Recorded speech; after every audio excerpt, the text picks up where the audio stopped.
రాష్ట్రాల్లో ప్రస్తుతం వరి పిలక దశ నుండి ఈనిక దశ వరకు చేరుకుంది. అయితే ప్రస్తుత వాతావరణ పరిస్థితుల కారణంగా వరికి వివిధ రకాల చీడపీడలు ఆశించినట్లు శాస్త్రవేత్తలు గుర్తించారు. ముఖ్యంగా అగ్గి తెగులు, కాండం కుళ్ళు తెగులు, మామిడికాయ తెగులు ఎక్కువగా ఆశించి నష్టం కలుగజేస్తున్నాయి. వీటిని రైతులు సకాలంలో గుర్తించి నివారణ చర్యలు చేపట్టకపోతే దిగుబడులు తగ్గే ప్రమాదం ఉంది. ఈ తెగుళ్ల నివారణకు రైతులు చేపట్టాల్సిన సమగ్ర సస్యరక్షణ చర్యల గురించి తెలియజేస్తున్నారు మారుటేరు ప్రాంతీయ వ్యవసాయ పరిశోధనా స్థానం శాస్త్రవేత్తలు.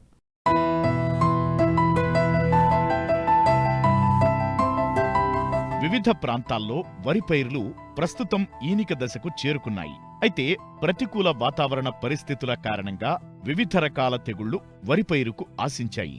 ఇప్పటికే చాలా చోట్ల అగ్గి తెగులు, కాండంకుళ్ళు, మామిడికాయ తెగులు ఆశించినట్లు శాస్త్రవేత్తలు గుర్తించారు. అధికంగా ఎరువులు వాడటం వల్ల కూడా అగ్గి తెగులు ఆశిస్తుంది. ఈ తెగుళ్ల వల్ల ఆకులపై నూలుకండె ఆకారపు మచ్చలు ఏర్పడతాయి. ఉధృతి ఎక్కువైతే మచ్చలు ఒకదానితో ఒకటి కలిసిపోయి పైరు కాలిపోయినట్లు కనిపిస్తుంది. కంకి దశలో వెన్నులో మెడవిరిగి తాలుగింజలు ఏర్పడతాయి. దీనివల్ల దిగుబడులకు తీవ్ర నష్టం వాటిల్లుతుంది. ఈ తెగుళ్ల నివారణకు రైతులు ఎలాంటి సమగ్ర యాజమాన్య పద్ధతులను చేపట్టాలో తెలియజేస్తున్నారు పశ్చిమ గోదావరి జిల్లా మారుటేరు ప్రాంతీయ వ్యవసాయ పరిశోధనా స్థానం సీనియర్ శాస్త్రవేత్త డాక్టర్ రాంభద్రరాజు. ఈ దాల్వా సీజన్లో వరి పంటను ఆశించే ప్రధాన సమస్యల్లో అగ్గి తెగులు, కాండం కుళ్ళు తెగులు, దీన్ని దుబ్బు తెగులు కూడా అంటారు. దాంతోపాటు మామిడికాయ తెగులు. ఈ తెగుళ్ళు కూడా, ఈ 3 తెగుల వలన కూడా వరి సాగుకి ఖర్చు పెరుగుతుంది. వీటిల్లో ముఖ్యంగా చెప్పుకోవాలనుకుంటే అగ్గి తెగులు నవంబర్ మాసం నుంచి ఫిబ్రవరి మాసాంతరం వరకు పంటను ఆశించి నష్టం కలగజేసే అవకాశం ఉంది. ఈ తెగులు ముందుగా ఆకు నార్మల్లోని ఆకులను ఆశించి మొదటగా గుండ్రని ఆకారంలో ఉండి వాతావరణ పరిస్థితి అనుకూలంగా ఉన్నప్పుడు గాలిలో అధిక తేమ ఉండి చల్లని వాతావరణం 20 నుంచి 23 డిగ్రీల సెంటీగ్రేడ్ లోపల ఉన్నట్లయితే ఈ క్రమంలో తెగులు బాగా వృద్ధి చెంది ఒక మచ్చతో ఇంకో మచ్చ కలిసిపోయి ఆకంతా కూడా ఎండిపోవడం జరుగుతుంది. దూరం నుంచి చూసినప్పుడు తగులుబట్టినట్టుగా కనిపిస్తాయి కాబట్టి దీన్ని అగ్గి తెగులు అంటారు. ఈ తెగులు సాధారణంగా నార్మల్లో కానీ పంటకు కానీ విత్తనాల ద్వారాను, గట్లపై ఉండే కలుపు మొక్కల ద్వారాను మరియు ముఖ్యంగా గాలి ద్వారా సోకి పంటకు నష్టం కలిగిస్తుంది. అధిక నత్రజని వాడిన ప్రాంతాల్లో లేదా పొలాల్లో ఈ తెగులు ఉధృతి ఎక్కువగా ఉండే అవకాశం ఉంది. తెగులు నివారణకు ముఖ్యంగా అందుబాటులో ఉన్న మందుల్లో ట్రైసైక్లోజన్ అనే మందు అయితే 6 గ్రాములు 10 లీటర్ నీటికి, లేదా ఐసోప్రోథైలైన్ అనే మందు అయితే 15 ml 10 లీటర్ల నీటికి, లేదా కాసుగామైసిన్ అయితే 25 ml 10 లీటర్ల నీటి చొప్పున పిచికారీ చేసుకోవాలి. తెగులు ఉధృతి ఎక్కువగా ఉన్నట్లయితే మందును మార్చి పిచికారీ చేసుకోవాల్సిందిగా విజ్ఞప్తి చేస్తున్నాం. దీంతోపాటు ఈ తెగులు పంట లేటు స్టేజ్లో పొట్ట దశలోని ఈనిక దశలో కూడా వచ్చే అవకాశం ఉంది. ఈ దశలో మనకి వెన్ను యొక్క మెడ భాగంలో తెగులు ఆశించినట్లయితే ఆ భాగం కుళ్ళిపోవడం జరుగుతుంది. కుళ్ళిపోయిన భాగం నల్లగా కనిపించడం, కుళ్ళిన భాగం విరిగిపోవడం వల్ల ఆ వెన్ను ఏలాడుతూ కనిపిస్తుంది. ఇటువంటి సందర్భంలో గింజలు సరిగా తయారవక తాలు గింజలుగా కూడా అయ్యే అవకాశం ఉంది. దీని నివారణకు ముఖ్యంగా పొట్ట దశలో ఒకసారి మరియు ఈనిక దశలో ఒకసారి 2 సార్లు పిచికారీ చేసుకోవాల్సిన అవసరం ఉంది. వీటిల్లో దీనికి ముఖ్యంగా ట్రైసైక్లోజన్ అనే మందు బాగా పనిచేస్తుంది.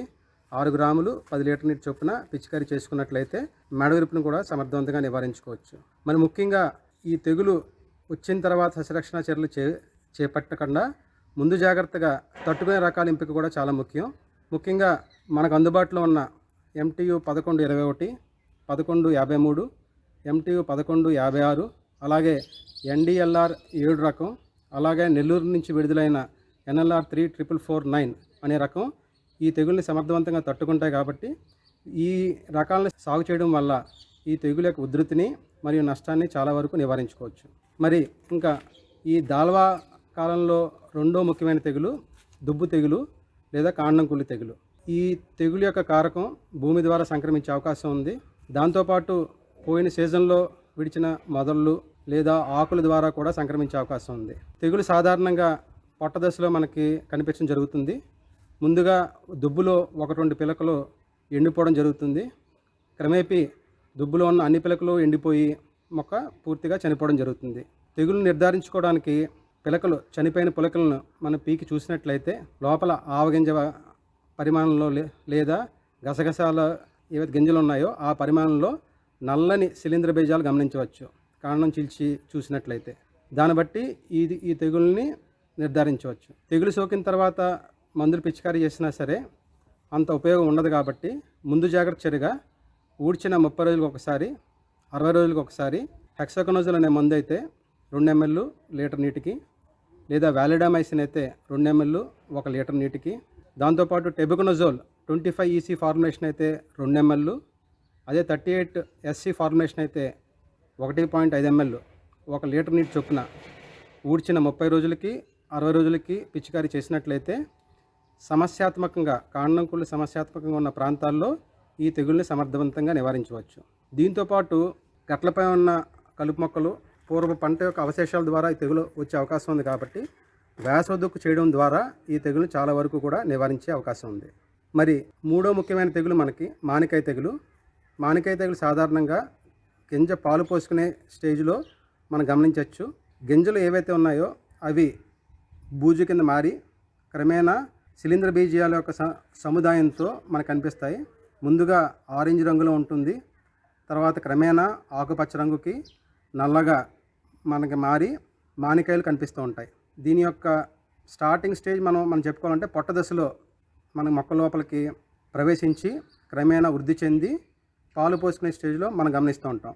సో దీని నివారణకు, మానికాయ తెగులు నివారణకు పొట్ట దశలో ఒకసారి, ఈనిక దశలో ఒకసారి 2 సార్లు కార్బెండిజం అనే మందు అయితే 1 గ్రాము 1 లీటర్ నీటి చొప్పున, లేదా ప్రొపకొనజోల్ 25 EC మనకి 1 ml 1 లీటర్ నీటి చొప్పున 2 దఫాలుగా పిచికారీ చేసుకున్నట్లయితే మానికాయ తెగులను సమర్థవంతంగా నివారించుకునే అవకాశం ఉంది.